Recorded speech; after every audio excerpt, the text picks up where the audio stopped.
Police case എടുക്കുന്നു, arrest ആകാൻ സാധ്യതയുണ്ടാകുന്നു, പ്രതി ഫോൺ ഓഫ് ചെയ്ത് മുങ്ങുന്നു എന്നൊക്കെയുള്ള വാർത്ത കണ്ടപ്പോൾ സാധാരണ ഒരു ജനത്തിന് തോന്നുന്ന ഒരു പ്രതിഷേധം ഏറ്റവും ചുരുങ്ങിയ വാക്കുകളിൽ എന്റെ ഫേസ്ബുക്കിലൂടെ കുറിച്ചിട്ടതാണ്. എന്നിട്ട് ഞാൻ ഇലക്ഷൻ പ്രചാരണത്തിന് പോവുകയായിരുന്നു. പിന്നീട് അത് ആരോ പറഞ്ഞു എന്റെ അടുത്ത് ഇങ്ങനെ ഇരയ്ക്കൊപ്പം എന്നുള്ള ഒരു വാക്കില്ല, എന്തുകൊണ്ടാണെന്ന് ചോദിച്ചപ്പോൾ അത് അങ്ങനെ ശരിയല്ലല്ലോ, ഞാൻ ഇരയ്ക്കൊപ്പമാണ് എപ്പോഴും നിന്നിട്ടുള്ളത്. പോലീസ് ഓഫീസർ ആയിരുന്നപ്പോഴും അല്ലാതെയും ഞാൻ എപ്പോഴും വനിതകളുടെ കൂടെയാണ്, സ്ത്രീകളുടെ കൂടെയാണ്, അതിജീവിതയ്ക്കൊപ്പമാണ് എന്നൊന്ന് വ്യക്തത വരുത്തണം എന്ന് കരുതി മാത്രം കറക്റ്റ് ചെയ്തിട്ട ഒരു പോസ്റ്റാണ്. അതിനകത്ത് ഞാൻ നേരത്തെ എഴുതിയ എന്റെ വികാരങ്ങളൊന്നും ഞാൻ മാറ്റിയിട്ടില്ല. ഇത് നേരത്തെ തന്നെ പോലീസിന് എടുക്കാവുന്ന ഒരു കേസായിരുന്നു. ഒരു പരാതി ഉയർന്നു വരുമ്പോൾ പോലീസിന് സുവമോട്ടോ ആയിട്ട് എഫ്ഐആർ ഇടാം. അതിജീവിതയുടെ അടുത്ത് ചെന്നിട്ട് വനിതാ പോലീസിന്റെ സ്റ്റേറ്റ്മെന്റ് റെക്കോർഡ് ചെയ്തിട്ട് ബാക്കി പ്രൊസീജിയർ ചെയ്യാം. അത് വൈകിയതിന്റെ ഒരു വിദ്വേഷം, അതിന്റെ ഒരു വിഷമം, ഇത്രയും വൈകാൻ പാടില്ലായിരുന്നു. ഒരു പ്രതിക്ക് ഇങ്ങനെ യഥേഷ്ടം ഇറങ്ങി നടക്കാനുള്ള ഒരു അവസരം കൊടുത്തില്ലേ, അത് വൈകുന്നതിലുള്ള ഒരു പ്രതിഷേധവും കൂടെ ചേർത്താണ് ഞാൻ ആ പോസ്റ്റ് ഇട്ടത്. അല്ല, ഇരയ്ക്കൊപ്പം എന്ന് പറയുമ്പോൾ തന്നെ ആ സ്വർണ്ണക്കൊള്ളയിൽ അവരെ വമ്പന്മാരെ കൂടുതൽ അറസ്റ്റ് ചെയ്യാതിരിക്കാനാണോ, അല്ലെങ്കിൽ ഈ കേസെടുത്തിരിക്കുന്ന വ്യക്തിക്ക് രാഹുൽ മാങ്കൂട്ടത്തിന് അതിൽ നിന്ന് മുൻകൂർ ജാമ്യം വാങ്ങാനുള്ള അവസരം ഒരുക്കുകയാണോ എന്നുള്ള ചോദ്യങ്ങൾ ഉണ്ടല്ലോ. അത് അപ്പോൾ എങ്ങനെയാവും ഇരയ്ക്കൊപ്പം എന്ന ഒരു വാദം? ആണ്, ഇരയ്ക്കൊപ്പമാണ്. അതോടൊപ്പം തന്നെ ഈ വൈകിയ വേളയിൽ ഇപ്പൊ തെരഞ്ഞെടുപ്പ് വേളയാണല്ലോ, തിരഞ്ഞെടുപ്പ് നടക്കാൻ ഇനി ദിവസങ്ങൾ മാത്രം ബാക്കി നിൽക്കെ ഇങ്ങനെ ഒരു കേസ് എടുക്കുമ്പോൾ ജനങ്ങളുടെ ശ്രദ്ധ ഇതിലേക്ക് തിരിച്ചുവിടാൻ വേണ്ടിയിട്ടുള്ള ഒരു കാര്യമാണോ എന്ന് ആര് വേണമെങ്കിലും ചോദിച്ചു പോകും.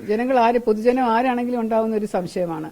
ആ ഒരു സംശയം മാത്രമാണ് ഞാൻ അവിടെ കാണിച്ചത്. ഇപ്പൊ സ്വർണ്ണക്കൊള്ള കേസ് നല്ല രീതിയിൽ പുരോഗമിച്ചുകൊണ്ട് വരുമ്പോൾ അതിൽ കൂടുതൽ അറസ്റ്റ് ഉണ്ടാകും എന്നുള്ള ഒരു പ്രതീക്ഷയിലൊക്കെ ഇരിക്കുന്ന സമയത്ത് അത് ഇനിയിപ്പം ശ്രദ്ധ തിരിഞ്ഞുപോയി, ഇനിയിപ്പോ ഈ ഒരു കേസിലാകുമല്ലോ എന്നുള്ളൊരു ആശങ്കയും ഉണ്ടായിരുന്നു. ഒരു മാനസികമായും ശാരീരികമായും അത്രയും ബുദ്ധിമുട്ട് അനുഭവിച്ച ഒരു സ്ത്രീ, അതുകൊണ്ടാണല്ലോ നമ്മൾ അതിജീവിത എന്ന് വിളിക്കുന്നത്. അപ്പോൾ അവരെ ഒരു പരാതിയുമായി രംഗത്ത് വരുമ്പോൾ ഈ വിഷയങ്ങൾ ഉന്നയിക്കുകയാണോ വേണ്ടത്? നമ്മൾ പൂർണ്ണമായി അവരെ സപ്പോർട്ട് ചെയ്യല്ലേ?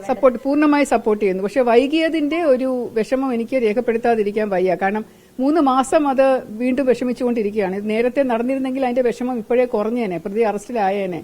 ഒരു പരിഹാരം നേരത്തെ 3 മാസം മുമ്പേ ഉണ്ടാവാമായിരുന്നു. അത് ഉണ്ടാവാത്തതിന്റെ വിഷമമാണ്. മാമിനോട് ഞാൻ പറഞ്ഞിട്ടുണ്ടല്ലോ, ഇത്തരം കേസുകളിൽ അതിജീവിതകൾക്ക് അവരുടേതായ സമയം വേണ്ടി വരില്ലേ? ഇത് മാനസികമായും ശാരീരികമായിട്ടുള്ള ഒരു ബുദ്ധിമുട്ടല്ലേ മോളെ? ഇത് എടുക്കുന്നതിൽ നമ്മൾക്ക് അവരെ കുറ്റപ്പെടുത്തുന്നതല്ല മോളെ. ഈ സംഭവം നടന്ന ശേഷം കുറെ നാളുകൾക്ക് ശേഷമാണ് പുറത്തു വരുന്നത് തന്നെ. അപ്പൊ അതിന് മാനസികമായിട്ടുള്ള ഒരു അവസരം കിട്ടിയിട്ടാണ് ഈ കുട്ടി അത് പുറത്തെ ആൾക്കാരോട് പറയുന്നത്.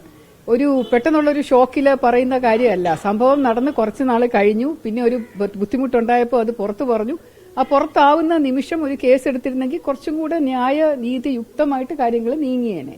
പോലീസിന് അങ്ങനെ ഒരു ബുദ്ധിമുട്ടൊന്നും ഉണ്ടാവില്ല. ഒരു പരാതി ഉണ്ടെന്നുണ്ടെങ്കിൽ എഫ്ഐആർ എടുക്കാം. രഹസ്യ അന്വേഷണം ഒന്നും ഒരാവശ്യവുമില്ല. ഇതിന് മുൻകൂർ ഇതൊരു സീരിയസ് കേസാണ്. അപ്പൊ അതിനകത്ത് നേരിട്ട് തന്നെ എഫ്ഐആർ അപ്പോഴേ എടുക്കാം.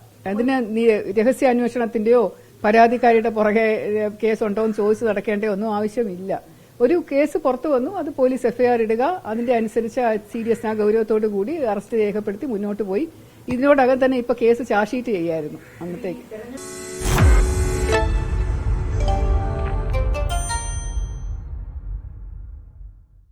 ലോകത്തെവിടെയായാലും ഏത് സമയത്തും 24 വാർത്തകളും ഓഗ്മെന്റഡ് റിയാലിറ്റി പാക്കേജുകളും എക്സ്പ്ലെയിനറുകളും വിശദമായി കാണാൻ ഞങ്ങളുടെ യൂട്യൂബ് ചാനൽ നിങ്ങൾക്ക് സബ്സ്ക്രൈബ് ചെയ്യാം.